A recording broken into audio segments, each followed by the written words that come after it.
हरे कृष्ण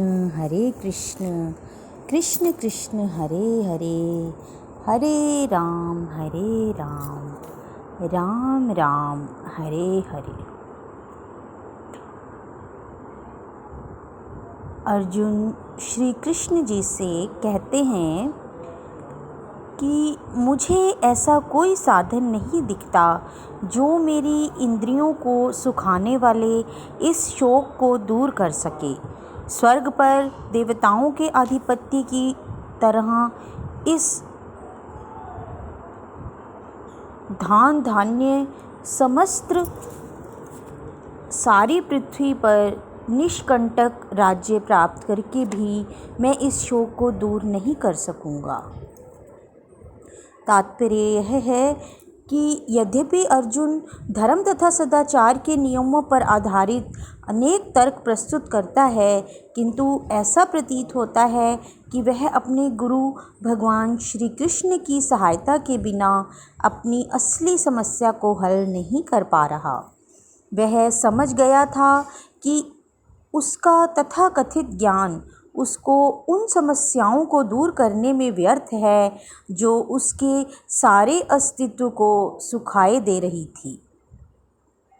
उसे इन उलझनों को भगवान कृष्ण जैसे आध्यात्मिक गुरु की सहायता के बिना हल कर पाना असंभव लग रहा था। शैक्षिक ज्ञान, विद्वता, उच्च पद, ये सब जीवन की समस्याओं का हल करने में व्यर्थ हैं। यदि कोई इसमें सहायता कर सकता है तो वह है एकमात्र गुरु। अतः निष्कर्ष यह निकला कि गुरु जो 100% कृष्ण भावना भावित होता है वही एकमात्र प्रामाणिक गुरु है और वही जीवन की समस्याओं को हल कर सकता है। भगवान चैतन्य ने कहा है कि जो कृष्ण भावनामृत के विज्ञान में दक्ष हो, कृष्ण तत्व वेता हो, चाहे वह जिस किसी भी जाति का हो, वही वास्तविक गुरु है। कोई व्यक्ति चाहे वह विप्र हो, निम्न जाति में जन्मा शूद्र हो या कि सन्यासी, यदि वह कृष्ण के विज्ञान में दक्ष है तो वह यथार्थ प्रामाणिक गुरु है। अतः कृष्ण तत्ववेता हुए बिना कोई भी प्रामाणिक गुरु नहीं हो सकता। वैदिक साहित्य में कहा गया है, विद्वान ब्राह्मण भले ही वह संपूर्ण वैदिक ज्ञान में पारंगत क्यों ना हो, यदि वह वैष्णव नहीं है या कृष्ण भावनामृत में दक्ष नहीं है तो गुरु बनने का पात्र नहीं है। किंतु शूद्र यदि वह वैष्णव या कृष्ण भक्त है तो गुरु बन सकता है। संसार की समस्याओं, जन्म, जरा, व्याधि तथा मृत्यु भी निवृत्ति, धन संचय तथा आर्थिक विकास से संभव नहीं है। विश्व के विभिन्न भागों में ऐसे राज्य हैं जो जीवन की सारी सुविधाओं से तथा संपत्ति एवं आर्थिक विकास से पूरित हैं, किंतु फिर भी उनकी सांसारिक जीवन की समस्याएं ज्यों की त्यों बनी हुई हैं। ये विभिन्न साधनों से शांति खोजते हैं, किंतु वास्तविक सुख उन्हें तभी मिल पाता है जब वे कृष्ण भावनामृत से युक्त कृष्ण के प्रामाणिक प्रतिनिधि के माध्यम से कृष्ण अथवा कृष्ण तत्वपूरक भगवद गीता तथा श्रीमद् भागवत के परामर्श को ग्रहण करते हैं। यदि आर्थिक विकास तथा भौतिक सुख किसी के पारिवारिक, सामाजिक, राष्ट्रीय या अंतर्राष्ट्रीय अव्यवस्था से उत्पन्न हुए शोकों को दूर कर पाते तो अर्जुन यह न कहता कि पृथ्वी का अप्रतिम राज्य या स्वर्गलोक में देवताओं की सर्वोच्चता भी उसके शोकों को दूर नहीं कर सकती। इसीलिए उसने कृष्ण भावनामृत का ही आश्रय ग्रहण किया और यही शांति तथा समरसता का उचित मार्ग है। आर्थिक विकास या विश्व आधिपत्य प्राकृतिक प्रलय द्वारा किसी भी क्षण समाप्त हो सकता है।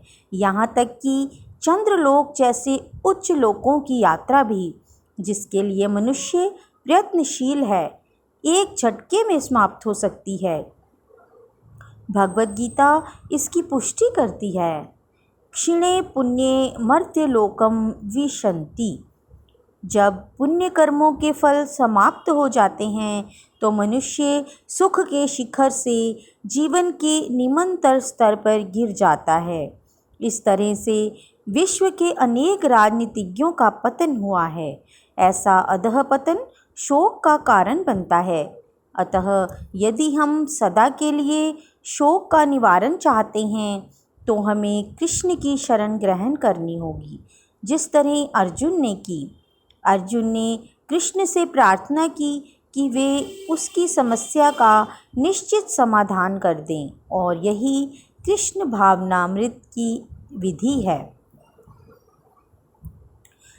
संजय कहते हैं, इस प्रकार कहने के बाद शत्रुओं का दमन करने वाला अर्जुन कृष्ण से बोला, हे गोविंद, मैं युद्ध नहीं करूँगा, और चुप हो गया।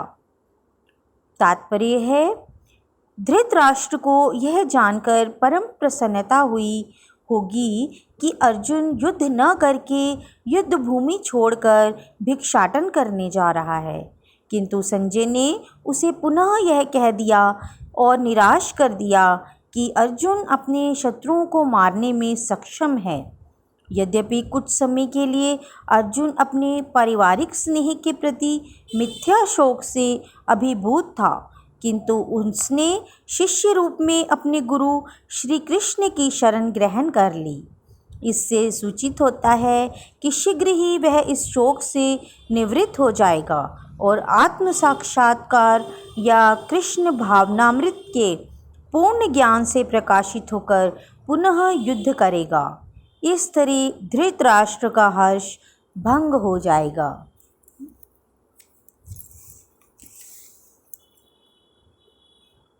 हे भरतवंशी धृतराष्ट्र, उस समय दोनों सेनाओं के मध्य शोक मगन अर्जुन से कृष्ण ने मानो हंसते हुए ये शब्द कहे। तात्पर्य है कि दो घनिष्ठ मित्रों अर्थात ऋषिकेश तथा गुडाकेश के मध्य वार्ता चल रही थी।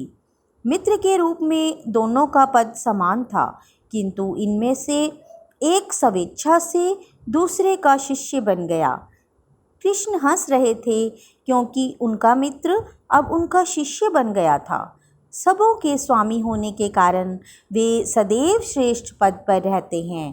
तो भी भगवान अपने भक्त के लिए सखा, पुत्र या प्रेमी बनना स्वीकार करते हैं, किंतु जब उन्हें गुरु रूप में अंगीकार कर लिया गया तो उन्होंने तुरंत गुरु की भूमिका निभाने के लिए शिष्य से गुरु की भांति गंभीरतापूर्वक बातें की, जैसा कि अपेक्षित है।